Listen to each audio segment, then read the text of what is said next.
You're listening to Convenience Matters, brought to you by NACS.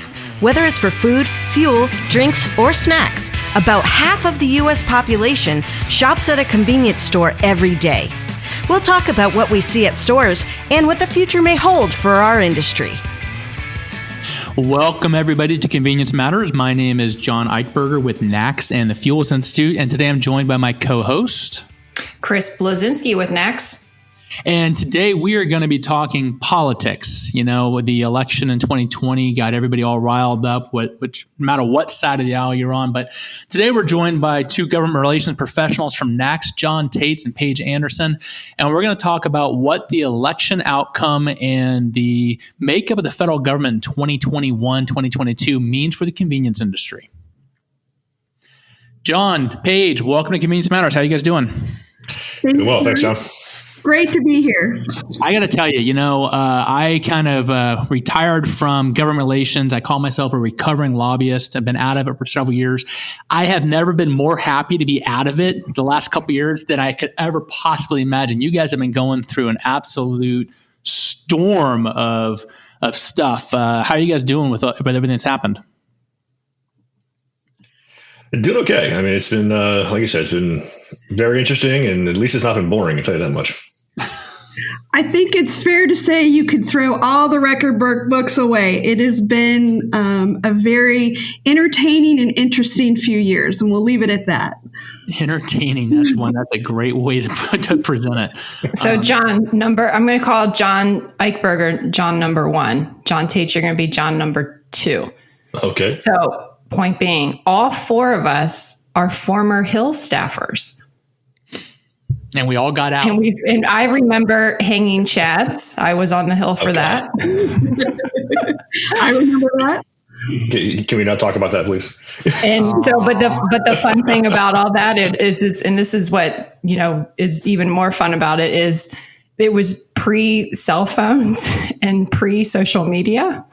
So we have no real record of us standing in front of the Supreme Court or doing anything with any of that, really, which is completely different from the landscape today. But yeah, I remember being at the Supreme Court for something, but since we don't have any pictures or anything to look back on, I couldn't tell you what it was. But I know it had something to do with the decision to give the presidency to George W. Bush. And that was it. So mental memory. And we did it the old-fashioned way back then. We were just babies back then. You were. Yeah, actually we were. Tates, I think, were you in 8th grade or something? Just kidding. I was in college, but thank you. Okay. All right, so let's get to it. Paige, maybe we open up with you on this. So the Electoral College met. Joe Biden is the official president-elect. He is starting to name his cabinet positions. From the convenience fuel retailing perspective, kind of give us an overview of expectations as we get ready for 2021 and the new administration. What are kind of the prospects for the industry and the new leadership? I think it's clear that the top issue agenda item for the Biden administration, which we're starting to see with his nomination picks for his cabinet and White House staff picks, climate change is going to be the overwhelming issue that's going to impact our industry.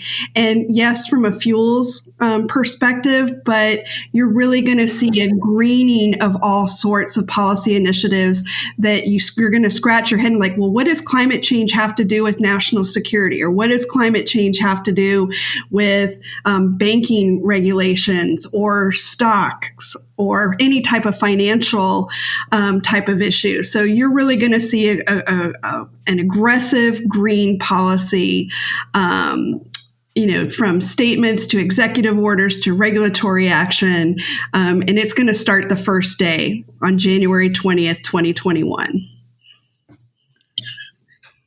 Tate, what are your overall perspectives on it? Because I know Paige and I are kind of along the same lines. We immediately go to energy and start thinking about that from our background. But your portfolio of issues is a little different. So when you look at it, what are the big things that come to your mind? The big thing that I guess I would say kind of concerns me is where their labor department's going to go. I mean, that's one appointment we don't know exactly who he's going to pick yet, but I think it's going to be a more progressive pick.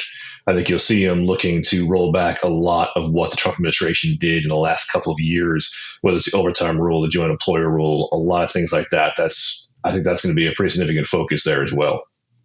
And that, I would agree with you on that, because when I read his climate action plan, every bullet had a line saying, and to provide strong union jobs. The labor market seems to be a high focus for him. Yeah, it's going to be. And, he being Biden has had a reputation for being more of a moderate Democrat, but his opinions on labor and organized labor are a lot more progressive. And this is where that's why I really think we're going to see him go with a much more progressive nominee for that spot. Even Bernie Sanders' name has been talked about. I'm not sure if he'll go there, but it wouldn't shock me. What would that mean for convenience industry? Because when I think about convenience stores, I don't think union. I don't think, organized labor. Is that a target of the organized labor community? It is, to an extent. They're always trying to find ways to get into kind of the smaller employer space. I think where you're really going to see impacts is kind of the Department of Labor looking at the overtime rule, like I mentioned, trying to push that back up to where the Obama administration tried to put that white collar threshold, pulling a lot more people under mandatory overtime rules, which costs a lot of money, or trying to re-expand the joint employer rule, which could bring in situations where supply relationships could be considered joint employers of the store. And that could cause all kinds of headaches with different labor laws and things like that. So it's kind of open-ended on what they could do. So, when I think about the whole landscape and I think about the outcome of the election, you take a look at some of the positions, you look at the position of the Democratic Party going into the elections. The outcome was not quite what they had expected. And I'm on a couple of other boards of organizations that have looked at this as well. And the general consensus seems to be that although the progressive side of the party was really expecting a significant improvement in their majority and gain in seats in the House and the Senate, that did not materialize. And it seems like President-elect Biden is returning more to his moderate roots on most things, maybe not on the labor side, but on the other issues. Is that kind of your perspective as well? Some of the nominees he's named for appointment seem to be a little bit more professional regulators that may have a little bit more of a moderate bent. Is that an accurate assessment, or am I kind of reading too much into it? For me, I think he's been a little bit all over the board on his appointments. I think as far as people you would view as more traditional professionals for a lot of these spots, I think you're right. But I think he's got a lot of push and pull within the Democratic Party on what they want him to do, and a lot of them want him to go with more progressive picks. I think so far he has not really gone too progressive, like you said, but it's going to be interesting to see who he continues to pick for some of his other spots. Were you surprised by his pick for transportation secretary? I was not. I know a lot of folks were very surprised, for the former mayor of South Bend to be nominated, but he was one of the few Democratic candidates in the primaries who was actually talking about transportation and infrastructure. He had a vehicle miles per tax fee proposal in his infrastructure plan. He talked about road safety. So while his resume may not be very deep on transportation issues, he certainly was talking about it on the campaign trail when he was a candidate. Yeah, I noticed too that it seems like some of the picks, we've seen them before in a previous administration, which I don't know if that surprises you or not. I think there's a couple in there that we've seen them before. We know what they're all about. We know where their policies are. Do any of them give us pause to kind of say, okay, well, here we go again? Or do we think that there's actually some room now to do some good things for the industry? When it comes to climate change, I think it's a little bit mixed.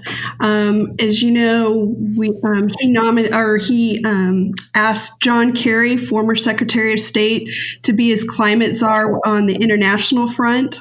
And obviously, as his role as Secretary of State under the Obama administration, he played a big role in negotiating in the Paris Agreement and other environmental international treaties. He just named Gina McCarthy, who was EPA administrator under the Obama administration, as his domestic climate czar. Both of them have a lot of institutional knowledge and background on climate change and how to move policy through an administration. So the two of them tackling climate change, you're going to see, I don't think you're going to see any surprises. It's going to sort of go back to what we saw during the Obama administration.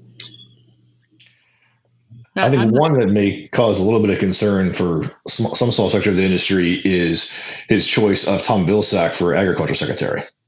There was a lot of back and forth. Some snap rules that came out of that previous administration as well, too, right? Exactly. The SNAP rule that they proposed largely would have blocked our entire industry from the program. So to see him coming back into the spot he had for all 8 years of the Obama administration may be concerning. We've got to see how he continues there. There is one area, though, that he was very pro incentives to expand renewable fuels, and definitely was a voice of the renewable fuels industry and represented the Midwest when he was secretary prior. And so we anticipate that's not going to change going forward. So, Paige, let's talk a little bit about the fuels market, because we're seeing so many announcements, whether they be California, Quebec, the UK, Japan, to ban the sale of internal combustion engines at some point in the future.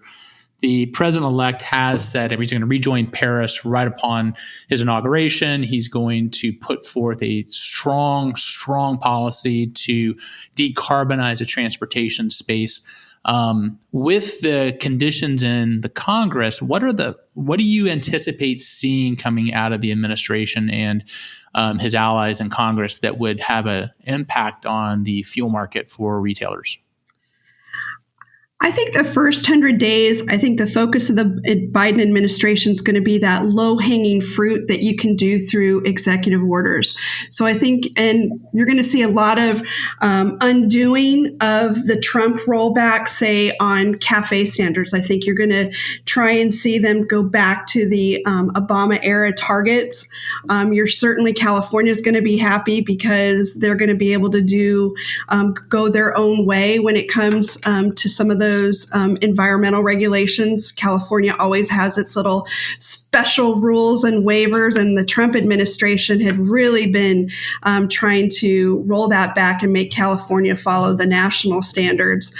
So that's one area. I think you're definitely going to see through procurement with the various federal agencies, a push to alternative energy and sustainable requirements, whether it's building codes, fleet vehicles, energy efficiency, those sorts of things. So I really think you're going to see a flurry of executive orders and advisements coming out of the administration and deal with that low-hanging fruit. When it comes to anything that's going to need legislation, on the other hand, that's going to be a much more difficult pathway. I mean, even easy stuff, I think, is going to be very difficult coming out of Congress next year. You have a very slim majority on the part of the Democrats in the House. The Senate is always, unless you are close to that, filibuster-proof 60, near 60 majority, things are very difficult to get out of the Senate. So if it doesn't need legislation, I think you're going to see the administration be very aggressive. Let's talk the Senate. So we know that on January 5, there's a special election in Georgia that's going to determine the control of the Senate. Is there one of the scenarios that concerns me is I've heard some rumors that if the Democrats get a majority in the Senate, they may go ahead and take efforts to eliminate the filibuster and get rid of that 60 vote requirement. Is that legitimate? Because if that happens, then, the ability to kind of push an agenda through with very little compromise really is a reality. But is that something that we should be thinking about? I think, assuming the Democrats win both the Georgia specials, end up with a 50-50 with, soon to be Vice President Kamala Harris as a tiebreaker, I still don't think they're going to be able to do things like get rid of the filibuster, pack the Supreme Court, things like that they've talked about, because as Paige mentioned, you really need to have a solid majority there to change the rules in the Senate. That's what they have to do. They changed on filibusters on nominations before with just the 51 votes, but you've got a handful of moderate Democrats, Joe Manchin in West Virginia, Angus King up in Maine, for example, that I don't necessarily think will play ball with that.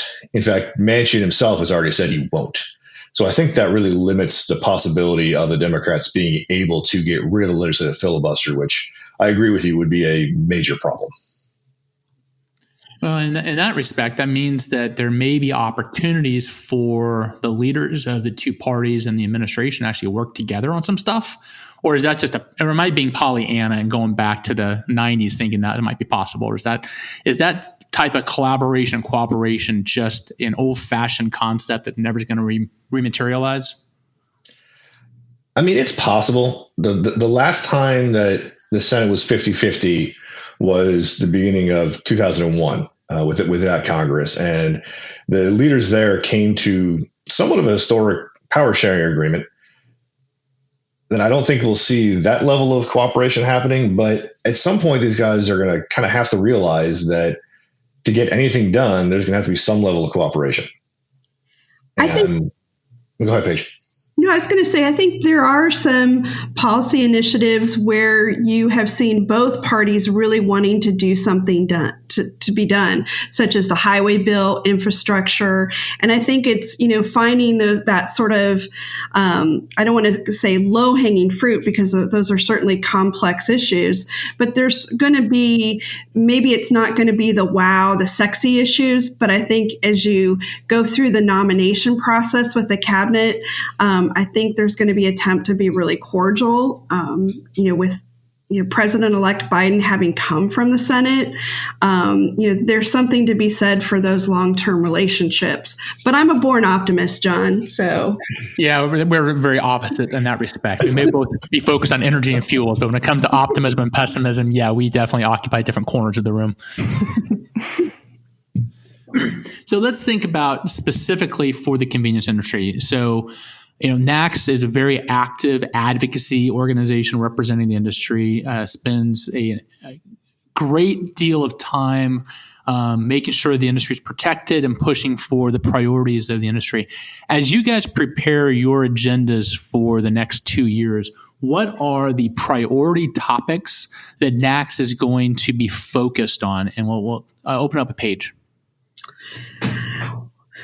Well, as you know, swipe fees and payment securities has always been a number one priority for us, and ensuring, that the industry is not unfairly having undue burdens by banks and the credit card. So that will always be a number one issue. And that's an area that we are cautiously optimistic, regardless, of party, that tends to be an area where we work very well with Democrats and Republicans. And so that will always be a top issue. And in 2021, we're going to be hitting the ground running on that issue.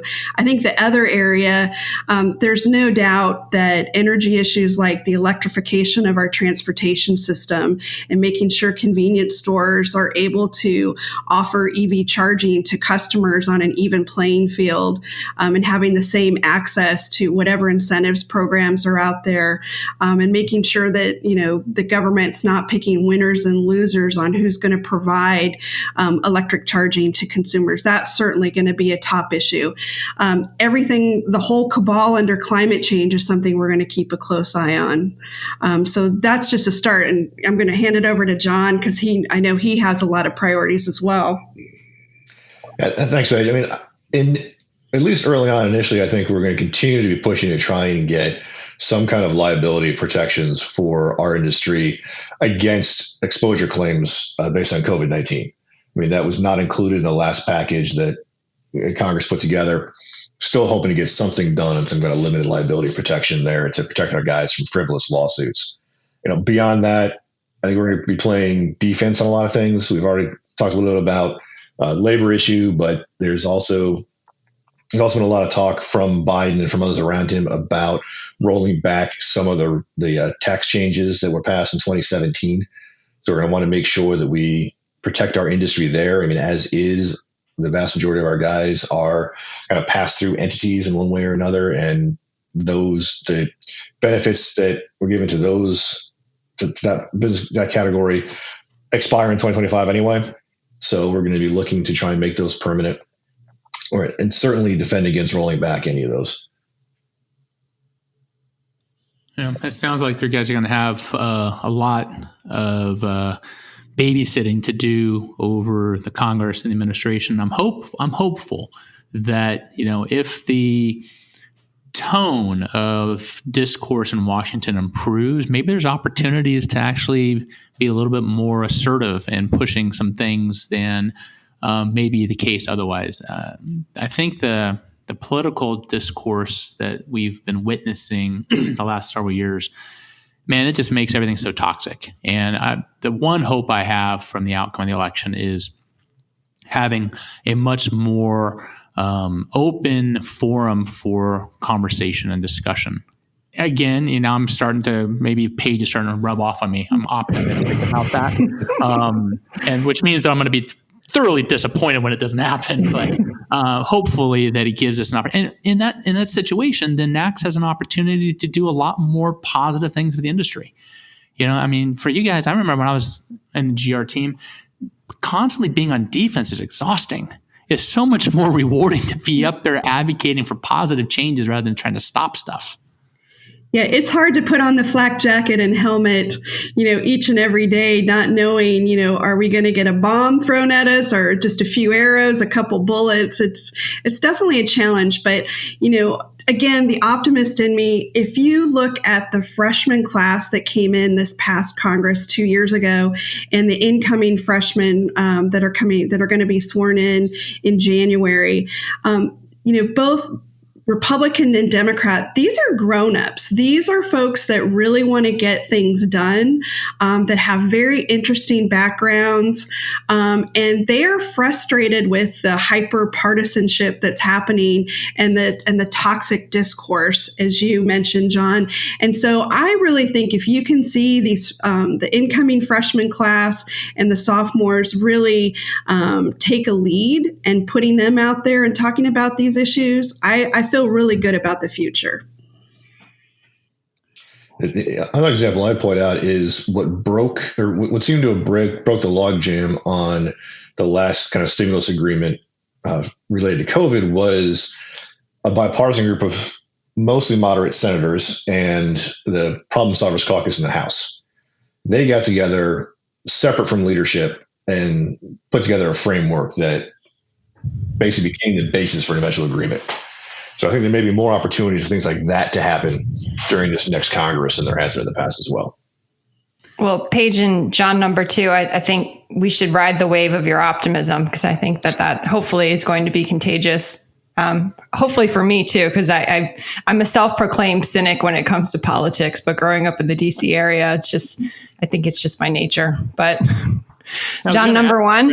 I was going to ask you, Chris, are the positive comments from John and Paige making you feel any more optimistic? And it sounds like you're holding on to it and hoping they pull you across the line. These are two of my colleagues who I trust and I love and I miss seeing in the office every day since, we obviously have all been working from home. So yes, if they are optimistic, then I trust them, and I will do my best as well. Well, Paige, John, you guys have achieved something major today. So warm and fuzzy. This is wonderful. All right, well, guys, we're out of time. So thank you so much for joining us. Let's get back together again after the Senate special elections in Georgia and have another discussion about the legislative outlook for the next 2 years. Because I think, the outcome down there is going to make a big difference in what the future might hold. So I really appreciate you guys' input today. And everybody listening in, thank you for joining in to Convenience Matters. If you have questions or you want to know more about the legislative and regulatory agenda of NACS, Paige, how can they find that out? They can contact me at panderson@convenience.org. Okay, or you can contact John too at john@jtates@convenience.org. You can also take a look at the NACS magazine in January. It has a very good article that's kind of laying all this out for you.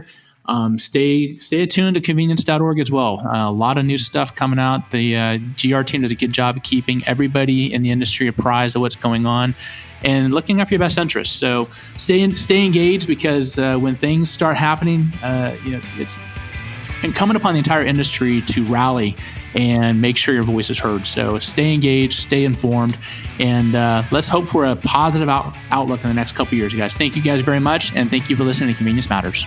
Convenience Matters is brought to you by NACS and produced in partnership with Human Factor. For more information, visit convenience.org.